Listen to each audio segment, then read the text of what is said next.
Alright guys, thank you for coming. My name is Jay Sean Jordan. So yeah, many people in our life we care deeply about, but have you guys ever considered ways to effectively communicate with them?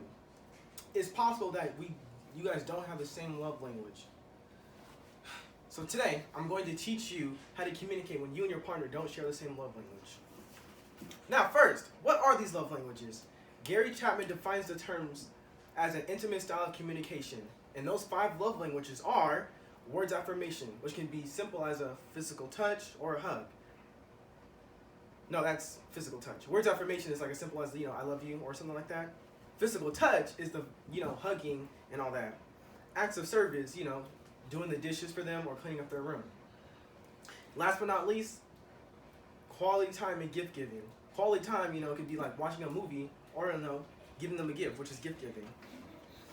We speak our primary love language and become confused when our partner does not speak the same love language that we are saying. And to effectively do this, you need to speak the love language of your partner.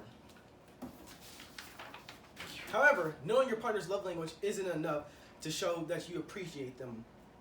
So, for an example, you may think that you appreciate them by doing their love language, but that's really not enough. So for example, say like your girlfriend's love language is quality time, yours is gift giving. You're giving her gifts because that's your primary love language. That's not hers though. You need to speak through hers, which is quality time. So you should watch a movie with her or something like that. From an article I read about this, called From the Atlantic, we cannot rely on our native tongue if our spouse does not understand it. People assume that we must treat people the way we like to be treated. But that's not the case when it comes to love languages. No one knows you better than yourself. So that's why you need to communicate with your partner and ask what her love language is. What morals or what standards in her life does she go by, which can help you find out what's her love language. You need to communicate it through her love language to show that you appreciate her.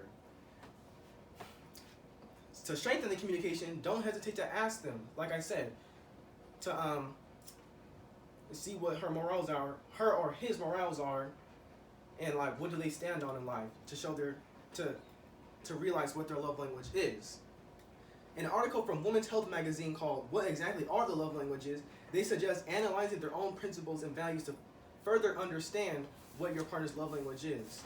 Meaning is what I just said. Ask their morals, what they stand on in life. That's how you figure out what their love language is.